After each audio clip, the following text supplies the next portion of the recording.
Denny Hamlin wins Dover, but the big story is Aero Blocking once again. Let's get into it. Coming up next.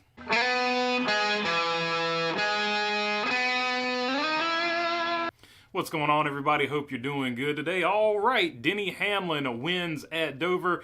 He got the lead on that restart in front of Kyle Larson, and that is all he needed because he aero blocked him just like every other winner at a high-speed racetrack does when they get the lead to get the win. Win number 3 on the season for Denny Hamlin, and he now has to be on that short list of your favorites to be in the Final Four right there with William Byron, the only other driver with 3 wins. So is it shaping up right now to be a Byron versus Hamlin, Hendrick versus Joe Gibbs finale to the season? We'll get into that in just a little bit, but let's look at the rest of the top 10 finishers from this race.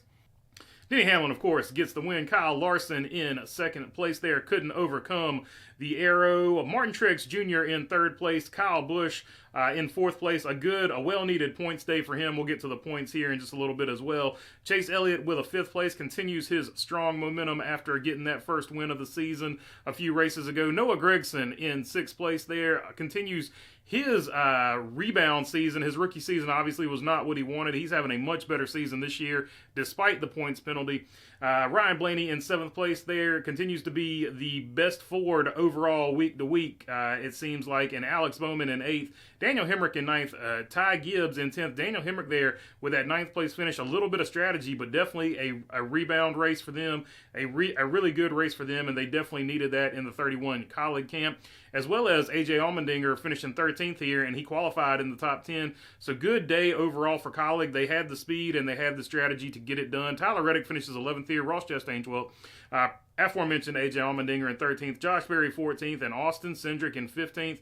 Good day overall for SHR as well. All right, so those were the teams and fans that were drinking happy beers, but let's take a look at the guys who are drinking the sad beers. Brad Keselowski never really got it going. He had some type of suspension malfunction, he said over the radio. I don't know exactly what happened, but he ends up in 30th place there. Todd Gilliland got wrecked himself out, I should say, earlier in the race. He finishes 31st. Then you've got Bubba Wallace, William Byron, and Christopher Bell all involved in a wreck when we finally got a replay of it so we could see exactly what happened when Tyler Reddick went down low and forced them 3 wide. And whatever car was in the middle got loose and washed up, and that collected those 3 cars. So bad day for them. A lot of those hits look pretty serious. Hopefully all those drivers are okay. But Christopher Bell here in 34th. Ever since COTA, when he had that talking to with Kyle Busch, he has had nothing but bad luck. So is Kyle Busch a level 3 wizard? Has he put a curse on Christopher Bell since COTA? Because he's had a lot of DNFs since then, but nothing to worry about because he's already got the win. So he'll be in the playoffs. Anyway, Ricky Stenhouse Jr., 35th. He had a top 10 run going before he made some contact with the 4 car. I don't know if the 4 car came down or he came up, but that ended his day. And then Michael McDowell, he had a poor run. He had an engine expire or whatever. I don't know. It says a hub here.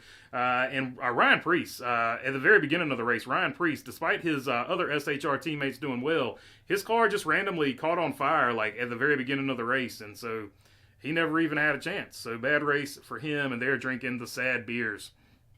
All right, and before we talk about aero blocking and, William Byron versus Denny Hamlin, Hendrick versus Joe Gibbs Racing, let's look at the point standings because there was a lot of movement in the points, and it is a little bit interesting after Dover.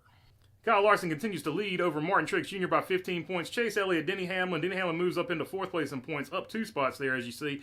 Tyler Reddick in 5th. William Byron in 6th. Ryan Blaney in 7th. And Ty Gibbs is 8th.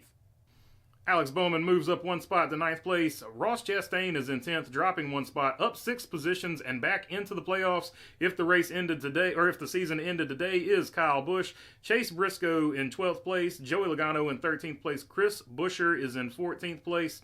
And Bubba Wallace is in 15th place. And 16th place right now is Brad Keselowski. He would currently be out of the playoffs because as we go to the next page here, you see that Daniel Suarez there in 18th already has a win, so he would be in. So that would actually bump out Brad Keselowski. So Keselowski would be the first man on the outside looking in.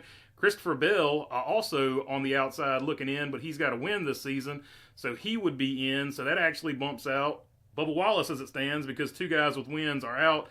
And the rest of your top 21 here, Austin Cindric, Carson Hocevar, and Noah Gragson. You can see Noah Gragson there with that finish is up 6 positions.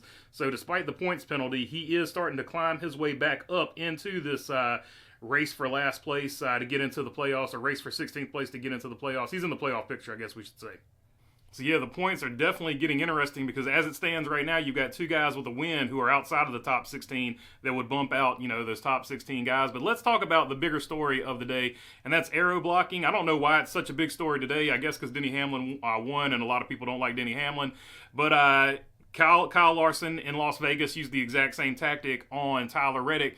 So pretty much any high-speed racetrack, this is the tactic that is going to be used when the leader gets out in clean air. And you could see throughout the pack, you could actually pass when you were in the pack as long as everybody's air was dirty. But it's the leader specifically that creates these situations. When the leader has clean air and the car behind it appears to be much faster or whatever and can run down the leader but then get stalled out behind him because the leader has that clean air, NASCAR does need to take a look and see if they can do, and I'm sure they will, but they do need to take a look and see if they can do anything about it. Whether they need to, maybe the ride height needs to be adjusted for these high-speed tracks. Take those whatever plates out from underneath of them and let them put the cars back on the ground. If they tear up the underbody, that's on them. They've got to get it fixed, or they've got to buy a new one. So they can worry about the cost there, but maybe get rid of the instituted ride height with the blocks that are up underneath the car. And I understand that it's an expensive piece and whatever, but whatever, man. Racing's expensive. I'm tired of NASCAR trying to save the team's money. It's just not working out, as you've heard from Denny Hamlin and other car owners saying that this car costs just as much as the other car. So I think that is one thing they could look at to do it. Just look at all the older cars that were able to overcome this. It's always, dirty air is always going to be an issue, period. But look at the other forms of the car that NASCAR's had throughout the years. Take a look at them, see what those cars had that maybe dealt with this dirty air a little bit better than this car. So maybe look at some stuff like that. But yeah, it's going to continue to be a conversation, and I don't know what more to say about it because I can't talk about it literally every single week because dirty air is just what it is. I did think the tire fall off helped quite a bit. You had some comers and goers, and throughout the field you could pass. But like I said, it's specifically when the leader has clean air and the faster car behind him can't get by him because of the dirty air. That seems to be the biggest issue with these cars right now. And one more thing of note, I did want to say, hopefully they do something about it, because if they don't, it's going to sort of end up like F1 at some of F1's tracks where it's just like follow the leader because you can't pass anybody. So they do need to address the dirty air issue to figure out a way for the nose of the car to overcome this. And you're always going to use dirty air to block and stuff. You're going to use the air blocking or whatever they want to call it now to do stuff.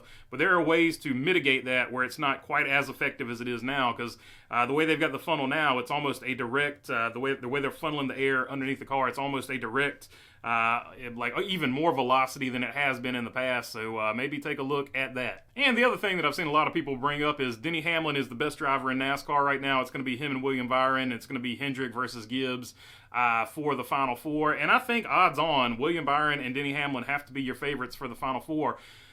But I wouldn't get too caught up in it. It is still fairly early in the season. We're not even halfway through yet. We've seen guys start off really strong. We've seen guys dominate a season.